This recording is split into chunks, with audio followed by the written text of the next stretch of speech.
It will take long. Okay. So the place of the Franciscan peace movement in this whole idea of the Franciscan commitment to peace. In this course, this U class, we will reflect on Franciscans as a movement, attempt to demonstrate Franciscans as a movement, and then also explore the role of Franciscans as a movement in this whole idea of commitment to peace. Usually, the word movement is a modifier, okay? To be a group of people working together to advance their shared political, social, artistic ideas. For example, as would be the labor movement. Or it could say, we could call it a campaign that could be undertaken by a political, social, artistic movement. Okay, as you would hear the word, a movement to declare a war on poverty, a political movement, you know, the interreligious movement, you know, the ecumenical movement. So there's some sort of focus on an issue or on an idea as distinguishable from an association or a club. A movement tends to diffuse and belong to as many people with the diversities as possible. Okay.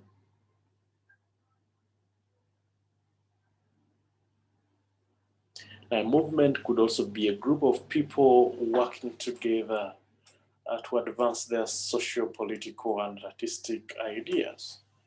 You'd see organization structures and strategies that may empower an oppressed population to mount effective challenges and to resist the more powerful and advantaged elites. We keep defining this word movement for you to begin to see whether Franciscans are a movement. Okay, how are they positioned structurally and strategically to empower oppressed populations? They could be large movements. Sometimes they could be informal groupings of individuals, cells of individuals or organizations, and they would be focusing on specific political social issues. In other words, movements carry out or push for social change. They resist hindrances to social change. Movements provide a way of social change from bottom to up within nations. Now, this is a movement looked at from socio-political angle, okay, that we are calling the secular angle or definition. Now tell me, do you think that based on this secular definition of a movement, do you think that Franciscans are a movement? You know, are Franciscans a movement?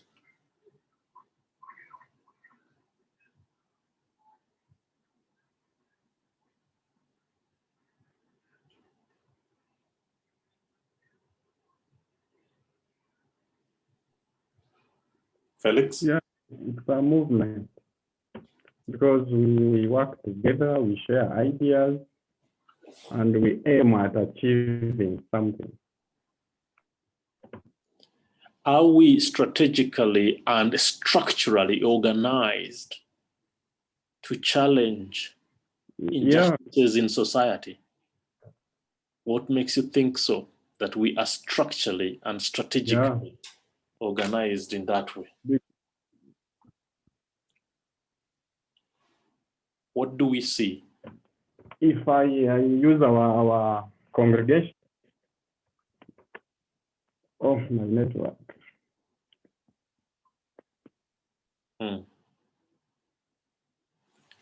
So if the OSF brothers are internally organized to tackle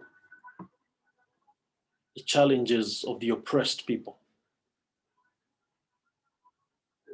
Does that make the entire Franciscan family a movement?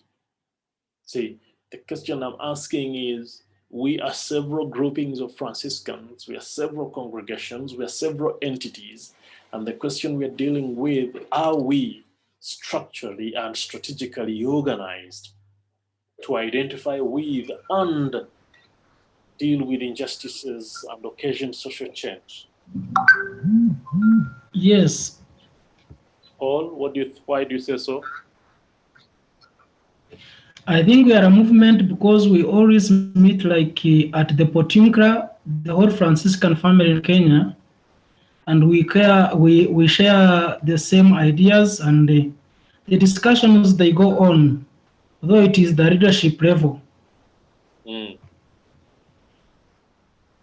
Yeah. Okay. All right. So because we have a Franciscan family, therefore you call us a movement. That is one way of thinking about it. Is the Franciscan family organized strategically to engage in matters of structural injustice?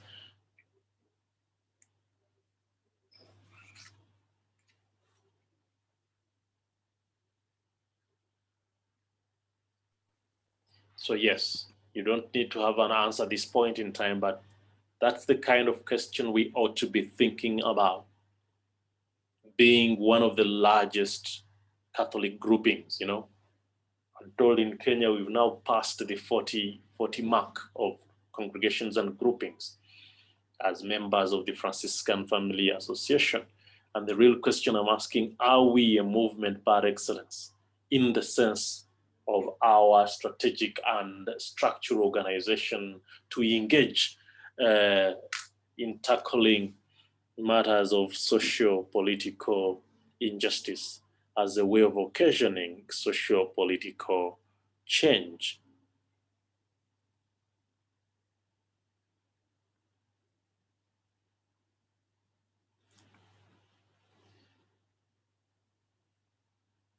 So anyway, the characteristics of movements, according to Bobby Clinton, he would refer to movements as a groundswell of people committed to a person or ideals and characterized by the following commitments. The people will have personal involvement. They'll be committed to persuading others to join. They will be committed to the beliefs and ideals of the movement. There will be commitment to participate in a non-bureaucratic cell group organization. Commitment to endure opposition and misunderstanding. So those would be kind of characteristics of the movement. Once again, I'll ask the question, do we meet those standards as Franciscans so that we may be called a movement?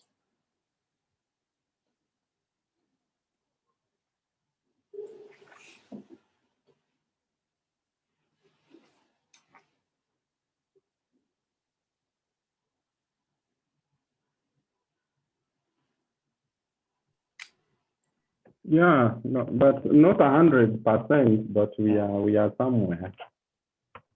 Yeah, actually, when I myself, other Yes, Felix. Yeah. So actually, when I look at these characteristics myself, I see there's quite a level of personal involvement. I mean, everyone chooses to join a Franciscan congregation or a Franciscan order, and they choose to get committed to the calling as defined to them by that order or that specific institute of religious life. Okay. We also see a number of people are committed to recruit others, or at least spread the charisma of Francis You know, some of us in the secular Franciscan order will literally go out and propagate and trying to encourage people to join the Franciscan family. I know each of the congregations there has vocations promoters, and we go out fishing and trying to increase those in our fold. Okay, we then have the commitment to the beliefs and ideals of the movement. Now, of course, each of us could be committed to the ideals of their own congregation, the ideal of everyone's order, but that collective commitment, then we can say that since it is a Franciscan charism and a Franciscan commitment and a Franciscan movement, then everyone in their own context is committed to these ideals in one way or another. Now, you also understand that there is a commitment that is characteristic of movements to participate in non-bureaucratic cell group organizations. Cell groups, I'm thinking that this specific congregation, this specific order is a cell of a bigger movement. Okay, that each cell has its place to play. It's grouping of an order or a congregation, sometimes even a fraternity. You see, the secular Franciscans were organized by ways of fraternities, a fraternity at this parish, a fraternity at that parish, and you realize that that way of being organized then allows us to do what we do where we are without a lot of dependence on the top or the bureaucracy of the order, and yet living up to what we committed to in our vows and in practice. And finally, the commitment to endure opposition and misunderstanding. Now, of course, maybe some of you don't receive this kind of pressure of why should you choose to be a Franciscan or why do you choose to be religious. Probably your postulancy, novitiates, and continuing formation has had to deal with that over a period of time. But you know that the kind of life that religious choose to live, and especially Franciscan, is counter-cultural. It is counter-cultural. You are rebellious to the status quo. And when you are rebellious to the status quo, when you choose a life that is contradictory, that is countercultural to the status quo, then you will face opposition and you will face misunderstanding. Now, properly understood, the Franciscan life and those things for which we stand are countercultural. You know, I usually say that when someone says they're Franciscan, everyone thinks about peace. Now, in a world pursuing war and aggrandizement and all that stuff, when you choose to consciously pursue peace or the matter of environment, in a highly industrialized world and highly consumerist world where everyone grabs whatever they get and is pulling it towards themselves and they're throwing away a lot of stuff, and then you say, no, we choose a simple life. We choose to live in a manner that is consistent with nature and working with the poor ones. There's not too much generosity or philanthropy in the world, but Franciscans choose to identify with the poor and live with them. So the choice to live this countercultural life is what we say requires that we have a commitment to endure opposition and misunderstanding. Okay.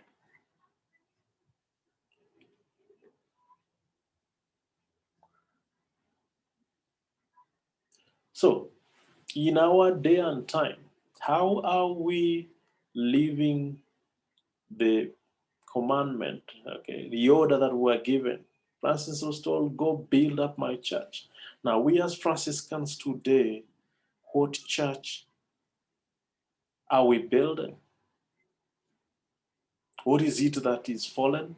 What is it that has collapsed about the church for which we as Franciscans become relevant?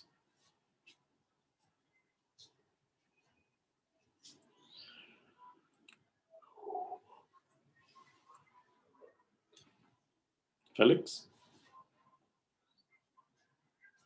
Samuel? Yes, Felix. Yes, Marino. So me, I think like when we promote peace and justice, maybe through a child protection policy, things like that. I heard those who are voiceless, and also our life, the way we live our life. Somebody can see you and say, I think I can join Franciscan brothers. So when you do that, the way you live your life, you will attract other people to the church. Yeah, so what is it that is fallen about the church? What is it that was fallen about the church that made Francis be relevant for purposes of pursuing this instruction, build up my church? Can I attempt? Paul, speak louder. Can I attempt? Sorry? Can Yes. I try? Yes, Samuel. Yeah, I'm saying the church was Your microphone closer to the mouth, Samuel. Yeah, I'm saying the church was Can hardly hear you.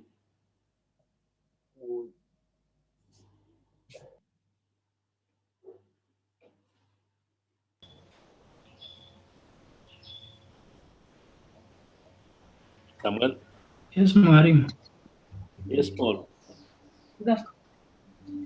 I think during the time of St. Francis, the church he was told to build, though he took it literally to go and start putting stones on the church, but God was meaning the peace movement, whereby there was crusades, people were being killed and they were fighting each other. So he was called to go and promote peace among those people who are against other religions.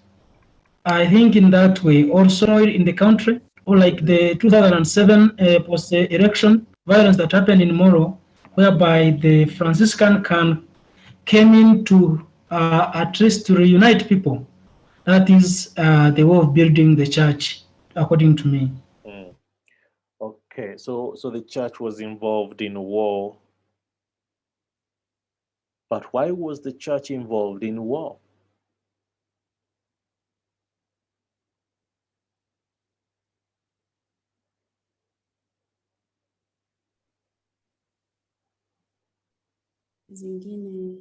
Felix? So, Marim, Yes.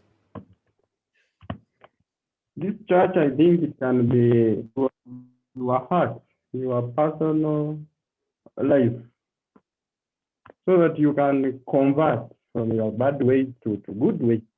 At the intrapersonal level, that's true. At the intrapersonal level, that's true.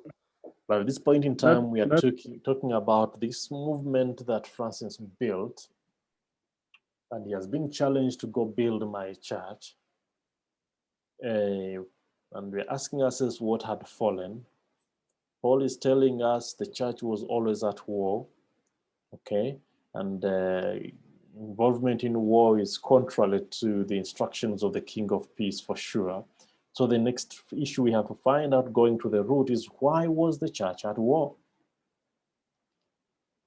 Why was the church at war? What is it that was driving the church to war? Because that is partly the reason we were a fallen church at that time, for which we needed to be rebuilt. Hello. Yes? Yeah, I think that during this time, there was oppression of the poor, and even churches were on conflicts due to leadership rankles. We can also see that culture, traditional culture was given the first priority than even religious culture. So I think the church was actually in ruins. And we even saw that the people like those who suffered from leper were being rejected, and leprosy. Those people who suffered from leprosy were rejected and were not really attended to. So I think it was at this time when many things were happening that were not that human. So the wrangles at intra within the church, and then the rejection of the most vulnerable, and then the church's identification with the powerful and the wealthy, all of those were indications of a fallen church. All right. But the question still stands. The decree to go to war in the Crusades was always made by the Pope. Actually, I don't know, Francis, was it the 4th or the 5th crusade that was announced in his youthfulness?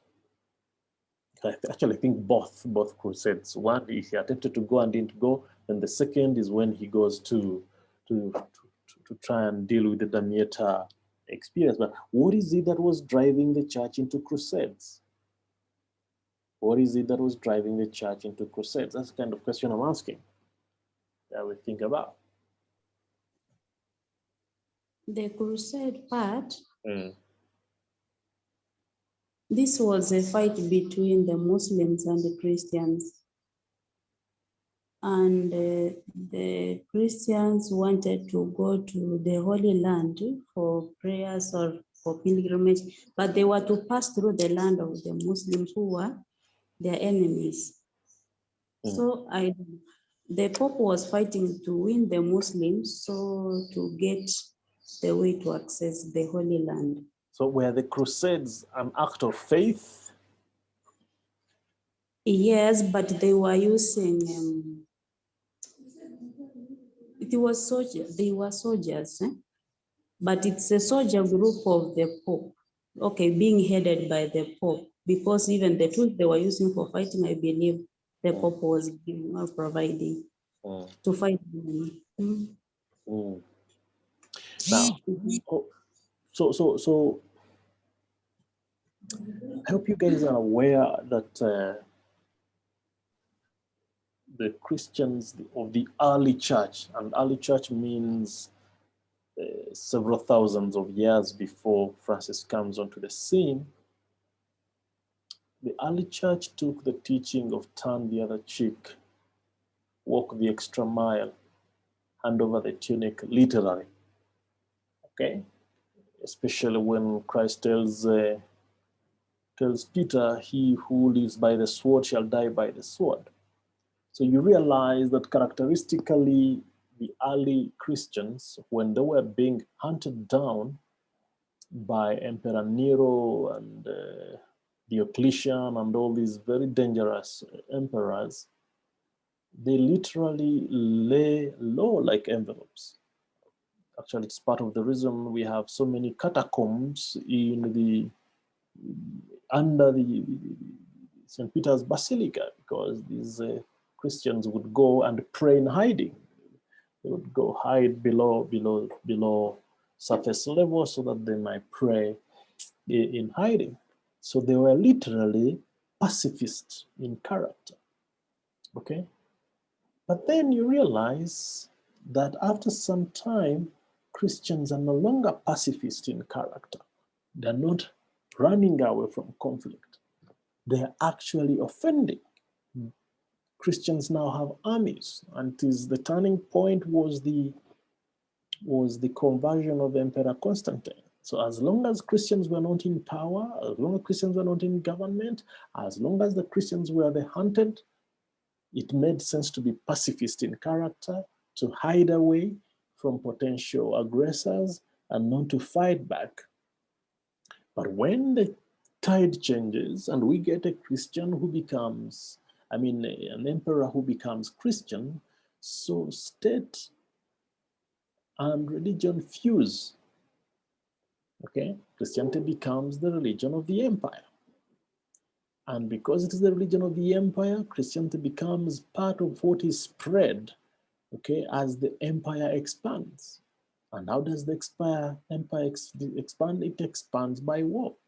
And this moral question was actually asked of Augustine, actually whether one can belong to the military and also remain a moral person or remain a Christian. And essentially, one of the arguments, and it was also advanced in the Just War, that it is possible to allow war and violence if it is for the good of those who are being conquered, you know. So when you look at the ingredients of Just War, the principle of proportionality, and the fact that the good to be attained from going to war is weighed against the evil of not going to war. And in the process, a decision is taken to go to war. Now, for sure, the surface reason is that, look here, we need to access the holy places, the places where our Savior Jesus Christ was born, and then also Israelis have a claim to eat, the Jews have a claim to eat, and the Muslims have a claim to the same place. One issue that is rarely pronounced as the real reason for going to war was the materialistic reason. War was always characterized by looting and acquiring of wealth out of violence, acquiring of slaves and all that stuff. So we need to be cautious in just painting the Crusades with a face of, look here, we were trying to evangelize, we are trying to spread the gospel.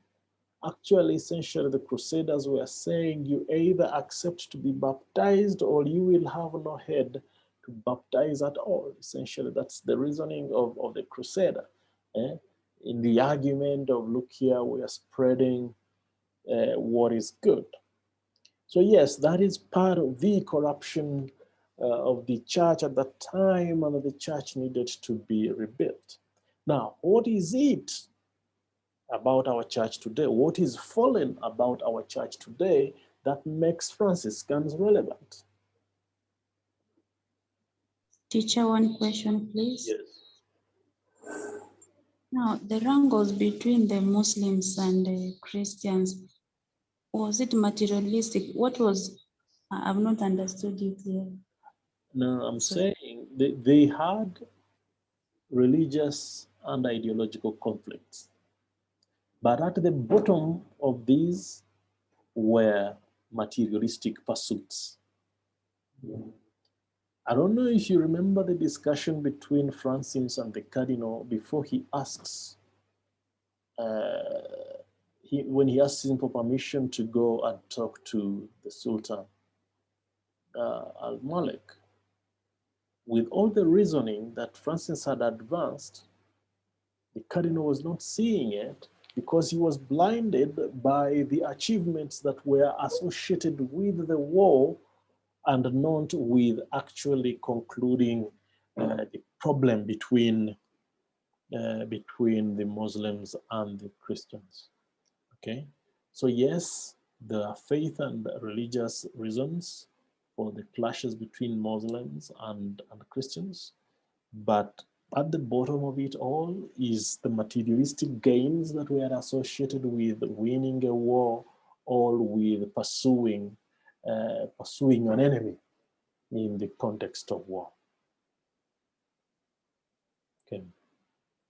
So what is it that is fallen or collapsed about our church today for which Franciscans become relevant, for which we are building? What is it we are building about the church? What is fallen about the church that we are building as Franciscans today?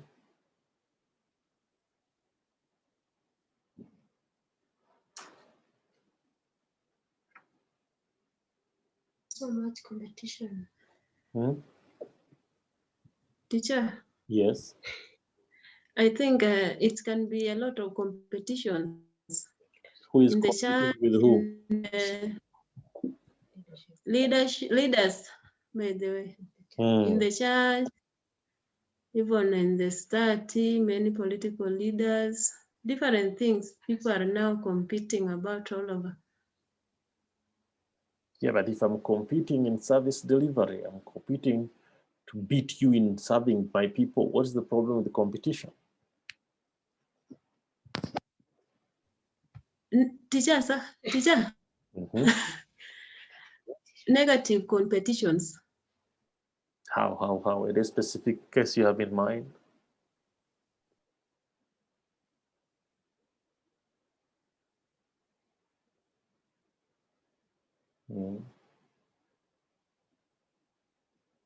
Any specific case of negative competition that you have in mind? Yes, excuse me. Yes. To me, I think it is upon the manipulation of human rights. For it can be in the government, whereby the church can come in to at least to talk to the government in order to respect the human rights. Like, for example, now as we talk in Kenya, we know there is BBI going on. Some people, the church, are against the BBI because they are trying to see that the BBI maybe is for the side of the big people and not the side of the local people. So I don't know whether that one can qualify that we need to come in as the church in order to maintain peace among and to retain the rights of other people. Yeah, the question we are dealing with is the church itself. What is fallen about it? What I hear you saying is that there are differing political stances within the church. I don't know whether that would suffice as fallenness of the church, so that the Franciscans would rebuild the church in that sense. Okay, what is it that is fallen about the church? For which? Yes, Mwalimu. Yes. I think it is still materialism as it was those days of Francis, because the church needs maybe money. So what do we see them doing, or what are we doing ourselves? We call those politicians to come and politic in the church in the name of giving us money.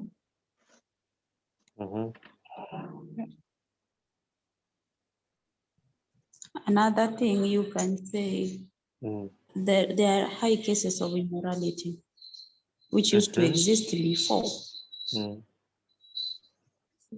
And the partiality, poor and the rich, there is difference. You know, even the church leaders to attend you, you have to provide enough. If you are poor, I don't know why, and yet you are Christians.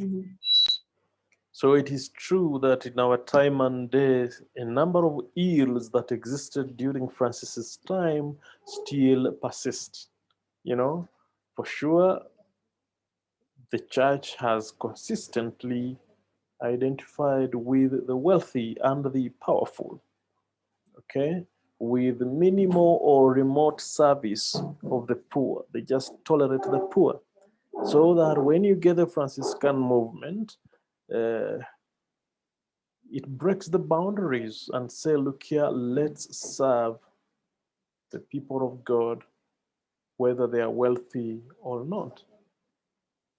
And that disease has not protected the Franciscans also, the materialistic disease. So it is also the case that increasingly a number of people are joining religious life because it is an above average life. True or false? And someone was celebrating the number of vocations we are receiving these days in our congregations and in our institutes, and it sounds like God is blessing us. But a critical look, there's a possibility that a number of young people are joining religious life because it is above average. You know, it is an above average life. You get your 3 meals a day. You have somewhere to sleep. Okay, and there are some resources within the community to share. A life that is a little bit superior to the life some of us would have lived if we were not in religious life. So I wonder what you think about that. Is it the case that materialism and the pursuit of comfort could have penetrated religious life and could have penetrated the Franciscan family? What do you think?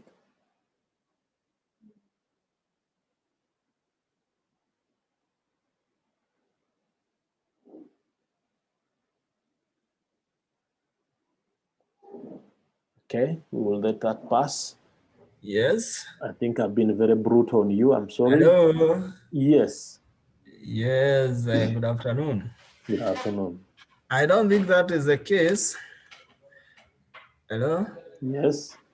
I don't think that is the case because we also sacrifice other things. So even if there are those, maybe we can see some specialists, but in many ways we sacrifice.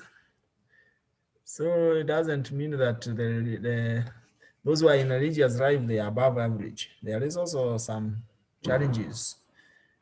Yeah. Okay. So in your estimation, you think it is not the case that some of these young people are attracted to religious life because it is an above average life? No, I don't think so. No, it's not the case because we find even some are working before even joining. They're earning money. Yeah, so it's not about the above average. Okay. So there are some who come to serve because they've come to serve. But you'll agree with me, there are also some young people who would join religious life because of the meal card. Teacher. Yeah. Wait, our life, especially Franciscan life, it is not above average, or I can say it's above average in terms of the grace we receive from God. But in the way we live our life, I can tell you, we are surviving here because of by the grace of God. No challenges we undergo, but we know we are sacrificing and doing our best, carrying out the ministry of Jesus for the sake of His people. Really, our living style is below average, but in terms of receiving grace from God, I can say it's above us. So we don't run with that mentality. I believe those people are wrong by judging it so. You guys have gone through formation. Your novitiates have succeeded in having you accept the simple life and accepting poverty. The image that a young person has on the outside of a convent, on the outside of the OFSF house in Molo, is an image that those people are living a good life. True or false? False. Yeah, I think that's true. No, sorry.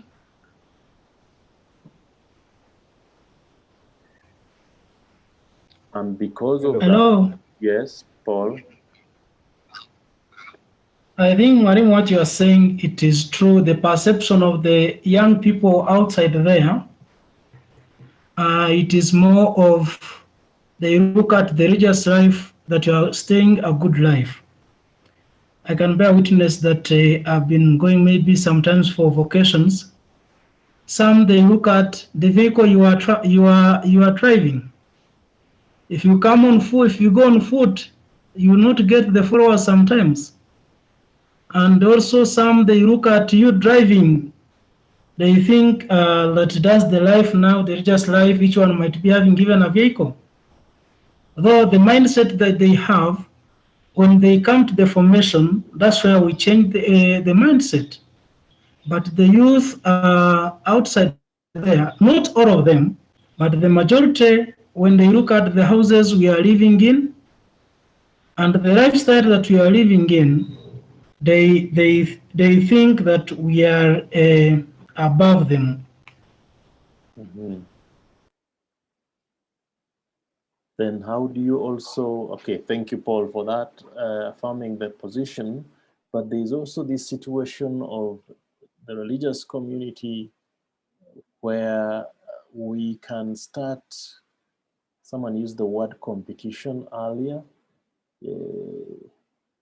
where people try to use the congregation or the order for a benefit other than for the congregation, other than the congregation itself, and using the positioning they've received and authority and assignments in the order or in the congregation for benefits other than those of the congregation. That would be an indication of fallenness within the family, which we also have to work on and to build.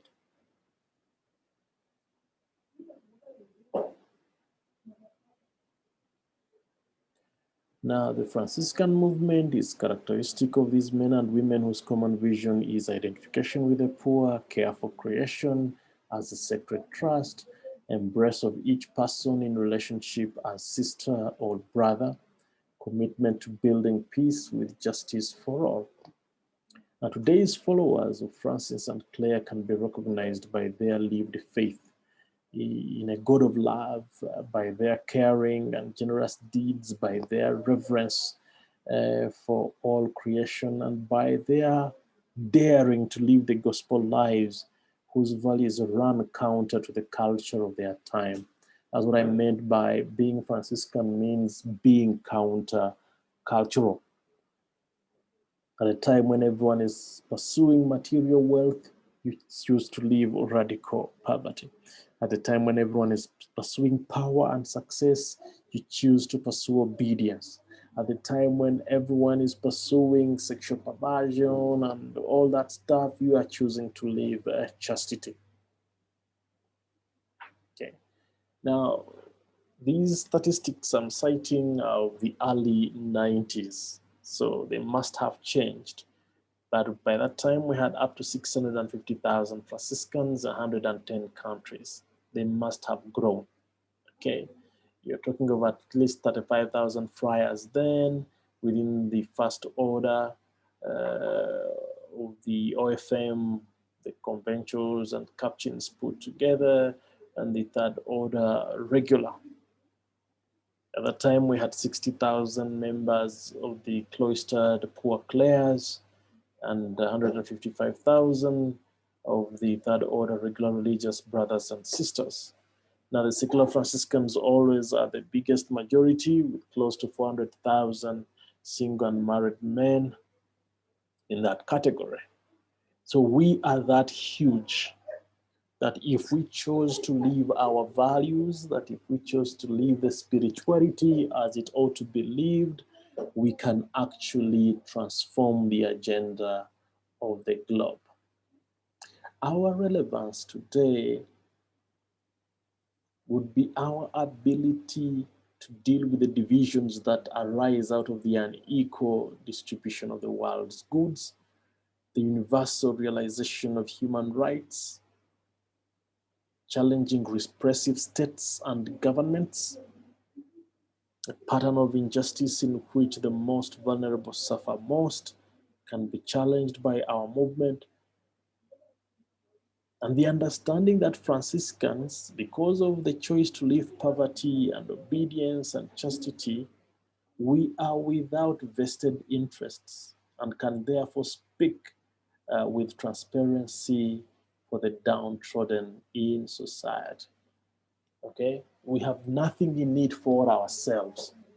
It was impressive how this brother, the brother from Molo who got this award for the teacher, the Global Teachers Award, that the award was really merited in the sense that It was born out of his service, wholehearted service, and the service of the order to the people of Lari and the students. I mean, who would have known this school, who would have known these young people, except when a teacher driven by his Franciscan calling puts in his all to serve.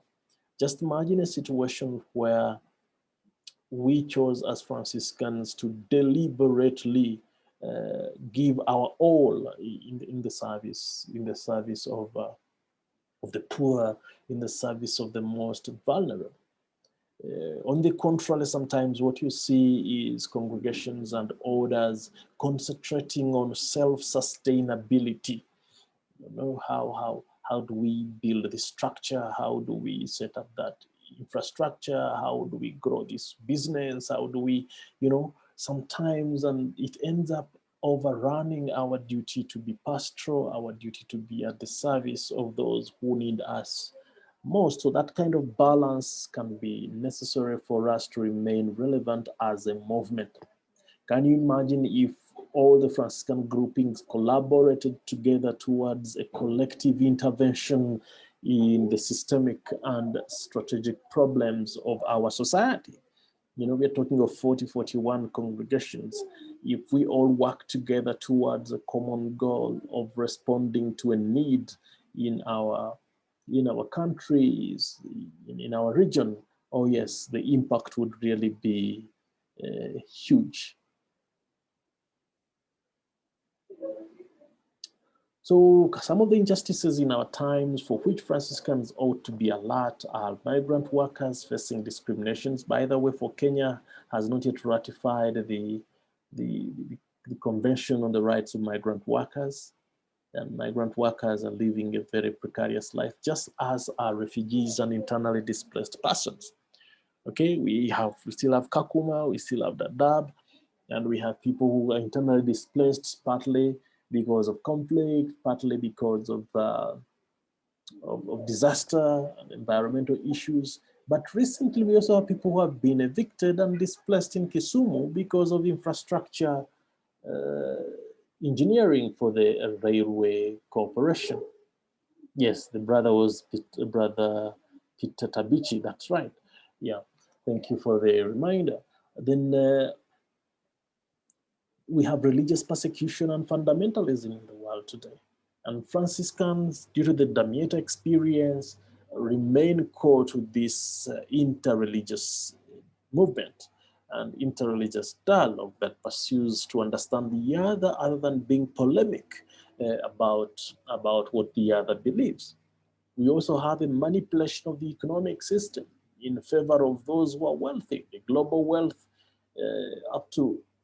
the global 2% is consuming up to 80% of the global wealth and resources by way of ownership and by way of manipulation.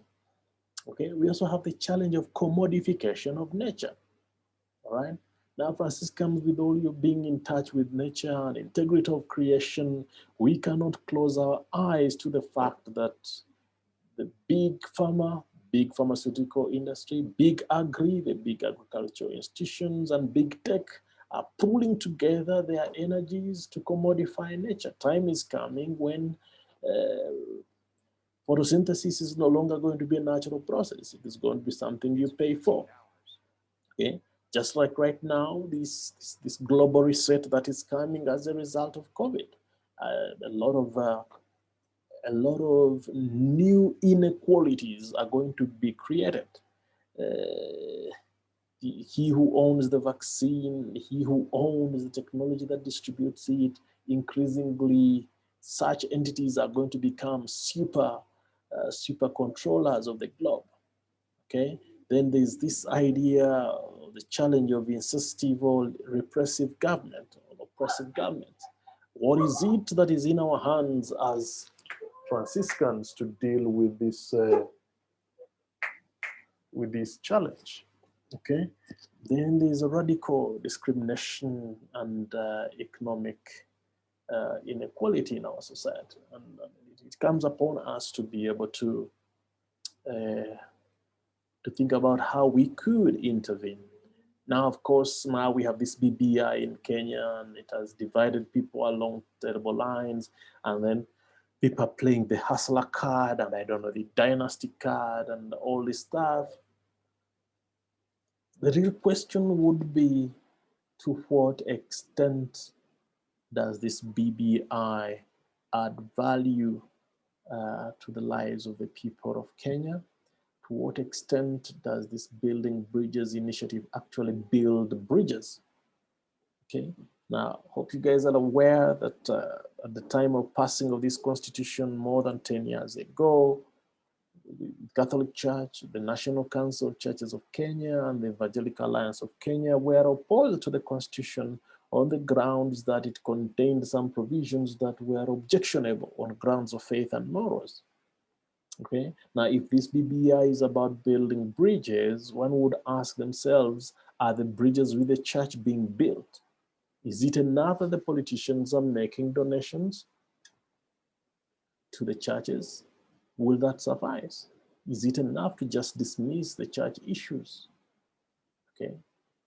And Christians, are the Christians preparing enough leaders who are likely to be accountable? I mean, for goodness sake, Kenya is 80 or 82% Christian, but are we getting Christian leaders that we can hold to account?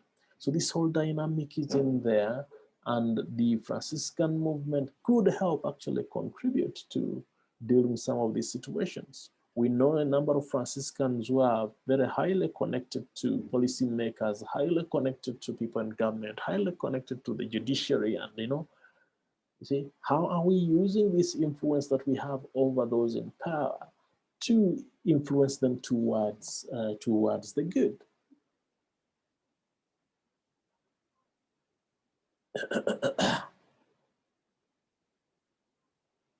Now, in 1971,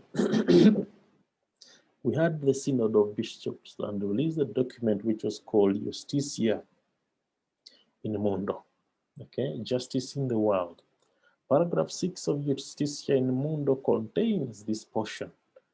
Our action is to be directed above all at those men and nations which, because of various forms of oppression and because of the present character of our society, are silent, indeed voiceless victims of injustice. Okay? So Franciscans, by virtue of our calling to challenge the status quo, to be countercultural, we ought to be intentional constantly in taking sides with the most vulnerable, with the victims of injustice, so to say.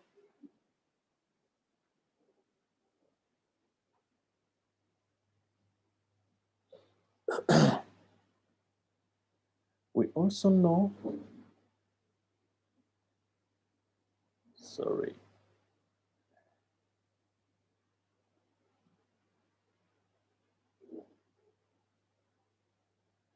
so Pope John Paul II, you're talking of Franciscan commitment to peace, but he says that to guarantee peace for all the inhabitants of our planet means to seek the concrete means to promote peaceful and fraternal relations.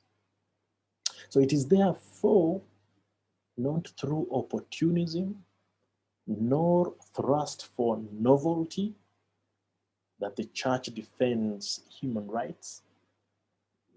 It is through a true evangelical commitment. Okay? So we cannot not get involved in the pursuit of human rights as Christians. Okay? We cannot not be involved in the pursuit of peace just by virtue of being Christian. And you're aware that the Franciscan initiatives across the globe are strong on the question of dealing with social injustice, the question of human rights, and all that stuff. So in addressing social unrest in our times, the dire problem of world poverty cannot be escaped. A bigger representation of world economic disparity is in the world economy. The untamed consumerism of the rich and powerful seems to survive on the unjust opportunities that exclude many while including a few. Some years ago, during the Lenten campaign, okay, we are coming up with the Lenten campaign here, but it is done elsewhere. The Fastenhofer would be the kind of the Lenten campaign movement of the Dutch government, of the Dutch church, okay, the church in Netherlands. These guys had a campaign several years ago, I think 4 or 5 years ago. They said, mind your genes. Mind your genes was the theme of the Lenten campaign. Say, okay, Swiss people put on nice jeans, but do they ever think about where the jeans come from? Do they ever think about how the cotton is grown? Do they ever think about who pays and how the laborers in these cotton farms are paid? Do they ever think about the ginneries? Are the ginneries practicing environmentally sound practices so that by the time you're paying for this jean trouser, Jean, you might be funding or defunding an abusive enterprise when you choose to buy or not to buy. So as shared earlier, by 1989, global inequality was at that level. 20% of the richest nations and richest people owned 82% of the global wealth, while the bottom 20% had only 1.4% of the global wealth available to them. That's an indication of equality. Now, as Franciscans, we are invited to take sides with the weakest. We are supposed to be joining in these last 2 quarters and growing with them in such a way that they get a portion of that wealth. Okay. By 1992, it had not changed. Again, a similar division was clear of global income. Now just imagine what happened by 2005. What was available to the bottom quarter had reduced further. Okay? And this is purchasing power parity as a constant of 2005 in international dollars. Okay? So we really look at the number of the top 2% had increased, but at the cost of more of the poorer fifth of the global whatever. So then, if we are to reflect on peace in the scriptures, the peace that Francis proposes, he proposes the biblical and scriptural shalom. Be complete. And we have our popular greeting pax et bonum, peace and all good, which many people don't understand, and sometimes even we Franciscans don't understand it, don't understand the depth of that greeting, peace and all good, the totality of peace, you know, that is devoid of injustice, whether overt or latent, that is devoid of systemic discrimination and injustice. When you're wishing someone peace, it is expected to be that totality, not so you're not just saying it, but you believe that greeting of pax et bonum.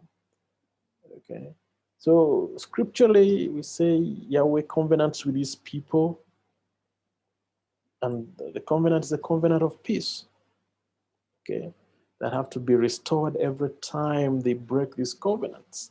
You know, the Hebrews, the people of the chosen nation, always received favor from God and times of peace, and then they failed God, and then they fell back into the consequences of their own actions, and he kept redeeming them. Okay. So God reconciles humanity and all creation to himself through the death of his son, who becomes a sin offering, okay, of the new dispensation. He takes on all the potential suffering and offers himself as a redemption for us. Now, the primordial sin in Genesis disrupted not only the order between man and the creator, but the order between man and man and man and all creation as well. So we live in a fallen generation. We are a fallen generation, a fallen species, fallen in the sense that we are limited in our natural abilities, okay? But we are redeemed. And as Franciscans, our job is to recognize our fallenness and constantly work toward the redemption of ourselves and of those around us, with preference to the most vulnerable in our midst.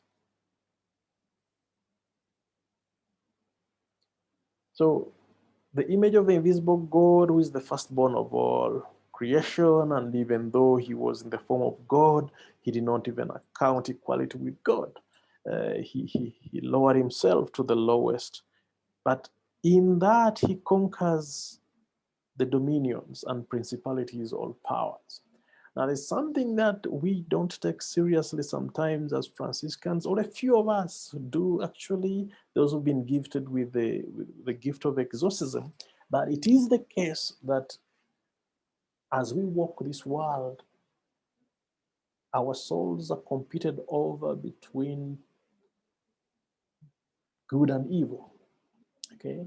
And sometimes we come face to face with the principalities of evil, okay? I happen to be involved in some ministry with the pro-life groups and pro-family groups, and you realize that the world has been penetrated seriously by evil in the area of termination of pregnancies, in the area of sexualization of children, in the area of perversion. A lot of stuff is going on, and it has gotten built into the system of our governments and society, and you wonder whether really we have the guts to take it on. Of course, it is one thing to resort to the prayer house and get on your knees and fight the battle on your knees. But it would seem that Christians can no longer afford to be quiet about some of these things. We've just received Joe Biden as a new president of the United States, and some of the directives he's just issued are going to force the LGBTQ agenda down our governments. It will take serious resistance to keep that from happening, because a number of young people, a number of technocrats already believe that. A number of lawyers already believe that. A number of medics already believe that that is the way to go. So it will take a lot of inner soul searching to get the people of faith to stand against these, because the dominions and principalities and powers are actually out on the rampage to try and win over the souls to themselves.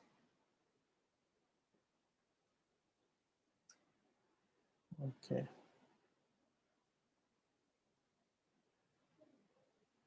So what then would be the implications of this spiritual peace, scriptural peace? Reconciliation is about the person and God. Unity in Christ eliminates barriers and distinctions so that all are called to peace in Christ.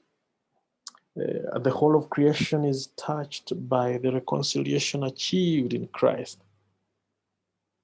That which Christ has achieved must be continually actualized. And we as instruments of the church, as instruments of Christ, are the ones supposed to replicate and continue touching others and achieving and winning over others for Christ. So biblical peace is considered as both a gift and a task, and it has both vertical and horizontal implications. Biblical peace is Christ-centered. Okay, see, do you want to follow the master or the servant? Francis is asked. And we choose to follow Christ in the manner proposed by Francis of Assisi. So it must be brought to bear in our daily life and in our society. It is not enough to live your holy life in your convent, in your order, when you're not going out to witness, when you're not going out to challenge the social injustice in the world.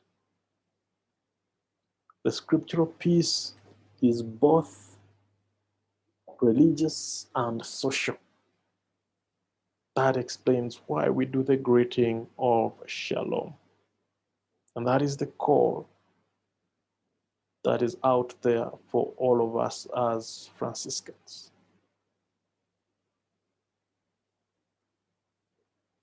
Now, Francis did not set out to supplant the unjust social order, which was feudalism, imperialism, and papal power, because he had no alternative to offer.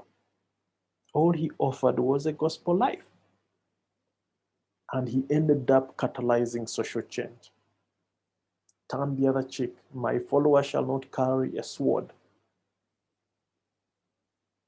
And when they can no longer carry a sword because he's a popular young man with this following of young people, the landlords have no one to send to war. Francis became a messenger of social change when he took head on the social ills of his day. He took on poverty, he took on war. He didn't watch, he didn't spend the time just praying. He took them on by action and by instruction, by organizing and building a movement around the ideals for which he stood as his way of challenging it. The beggars and the leper, and his principal concern is not doing for the poor, but identification with the poor. That's very important. Many times we are characterized by doing charity. Pick from here and give them. Mobilize this and give them. Yet we ourselves are not actually identifying the poor, we're not living a simple life, we're not, So it is necessary that we are conscious about the question of identification with the poor. Okay. This poverty is not a disregarding poverty, nor is it passive, but it is a liberating force that detaches the human spirit from material entrapment, and it permits it to soar towards the goods which do not perish.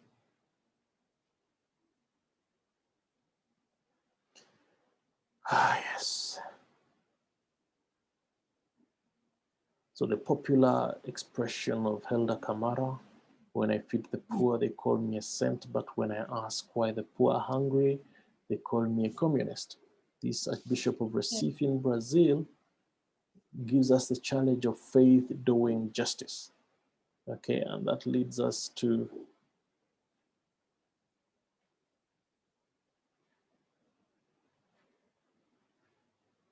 the distinction between our pursuit of charity and our pursuit of justice. I keep pointing these things out to Franciscans because many times Franciscans do a good job with charity and we forget the component of justice. We invest in providing food, clothing, shelter for the poor and disadvantaged, and build the schools and build the hospitals, and we forget to ask those serious questions that relate to promoting social change in institutions or political structures. Why is it that we are building a hospital here, yes, but why is it that people have been walking distances all this time? And why isn't the state solving the problem? Because it is the duty of the state to provide all these issues. Someone is asking for a break, but we are about to finish. We'll just finish early. Okay.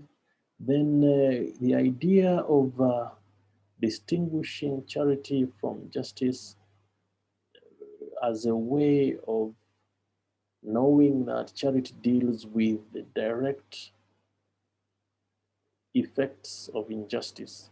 You treat the symptoms, you treat the problems that exist, but when you take on the armor of justice, meaning both charity and justice, you will not only address symptoms, but you will deal with the direct and root causes of the social problem.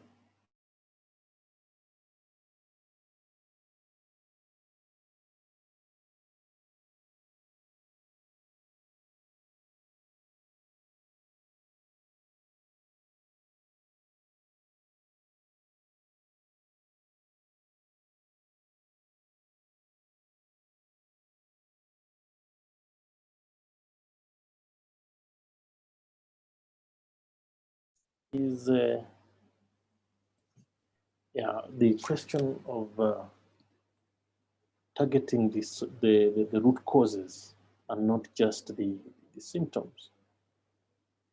The other distinction between charity and justice would be that charity responds to immediate needs and looks for the immediate solutions, while justice usually reflects on the long-term needs and tries to secure long-term solutions. Charity is often about private individual acts, while justice often involves public collective actions.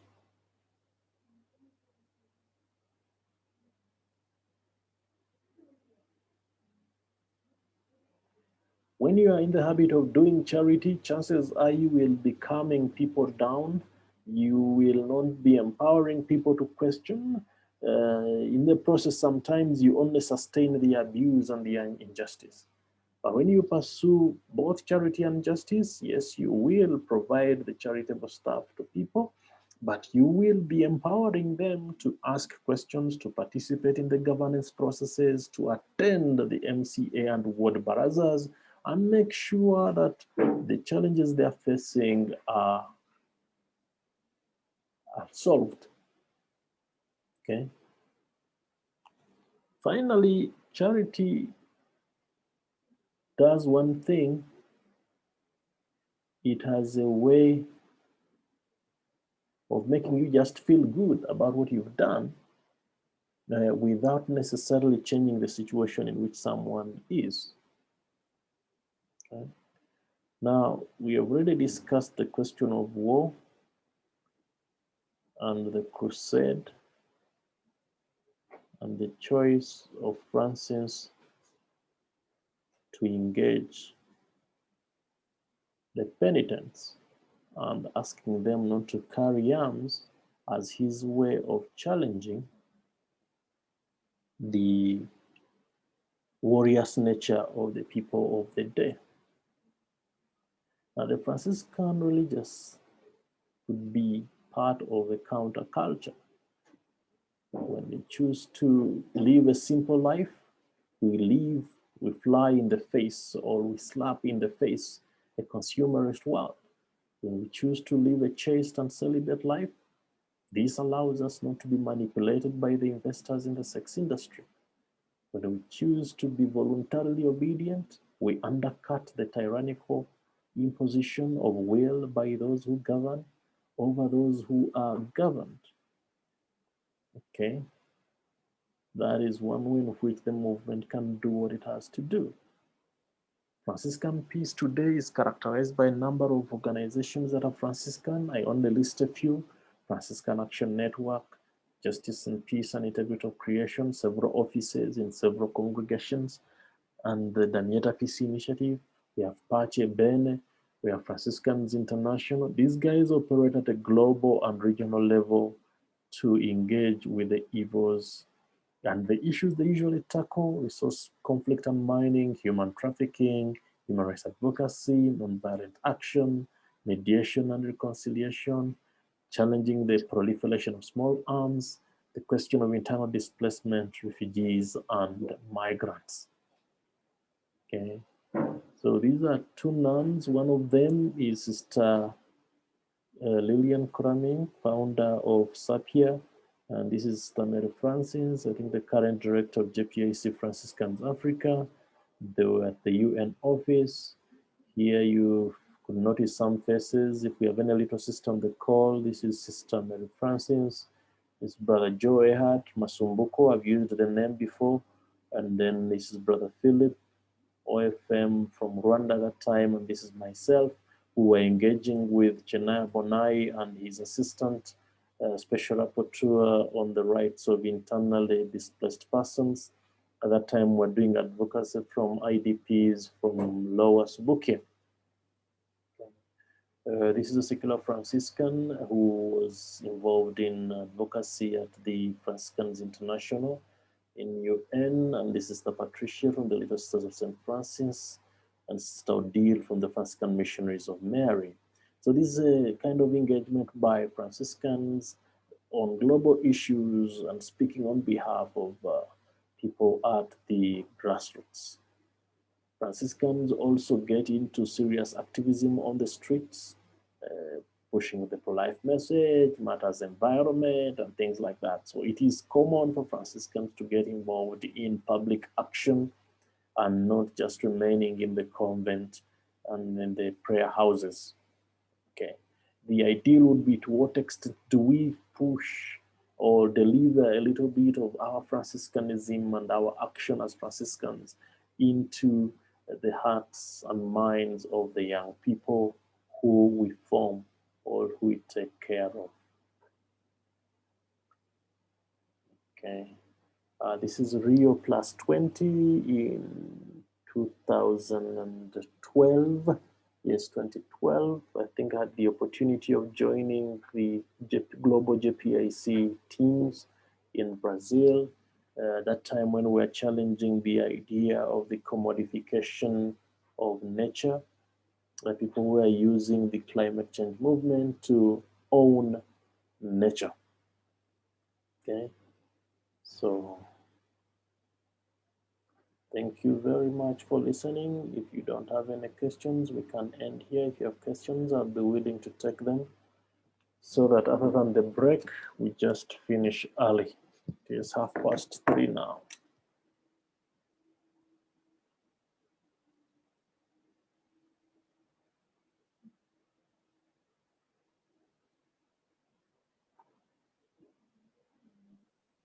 Question, teacher. Yes. I've just realized that you had posted a question there. When is it supposed to be submitted for the Gubbio? I think it is next week.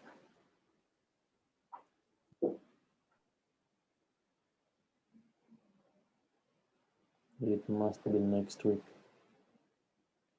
Okay. Any other question? Someone is typing in the chat room. Let me see if I can get through. Okay. All right, good people. Thank you for your attention. Need to end this meeting and see if it can download, and then I upload it. Teacher, please share the notes in the Moodle. Okay. As you can see, some of the stuff we do is discussive. All right. So let's meet next week.